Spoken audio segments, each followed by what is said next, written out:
think this workshop is very important for the higher education, since this we will know how much is the increase for the institution. So we can also know what will be the basis for that, since the institutions needs adjustment right now when it comes to tuitions to accommodate or to support the services we are providing to our stakeholders, primarily the students.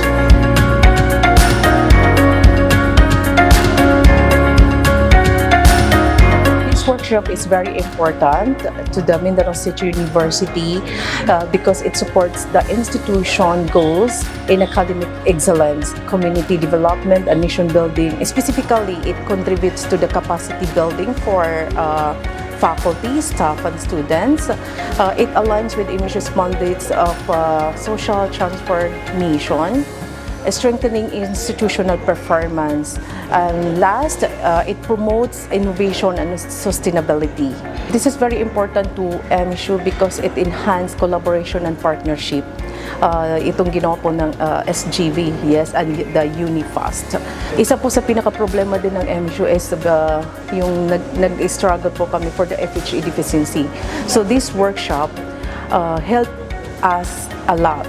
Kung ano yung dapat pa namin idagdag sa mga budget namin na wala po dun sa GAA at hindi siya mafundingan ng CHED UniFAST po. So marami pong natutunan dito sa workshop that aligns with our institutional mission and vision. Sa MSU, we have this inclusivity. Everybody is given the chance. Kumbaga, everybody has the allotted budget na we don't give this kind of backer, no. We treat them equally, and that's what the workshop is for.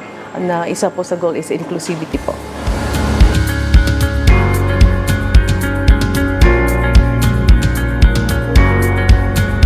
So for pre-higher education, it's important, as well as for PUP, to serve our students, our clients, better, and to give them satisfaction of what they expect from us. Mas maibibigay namin kung ano yung dapat sa aming mandate, kung ano yung dun sa mandate namin, at yun ang aming maibibigay sa aming mga clients, sa aming mga estudyante. I say thank you for SGB for partnering with us to conduct this study. Thank you for the SUs and NUCs. This is for you.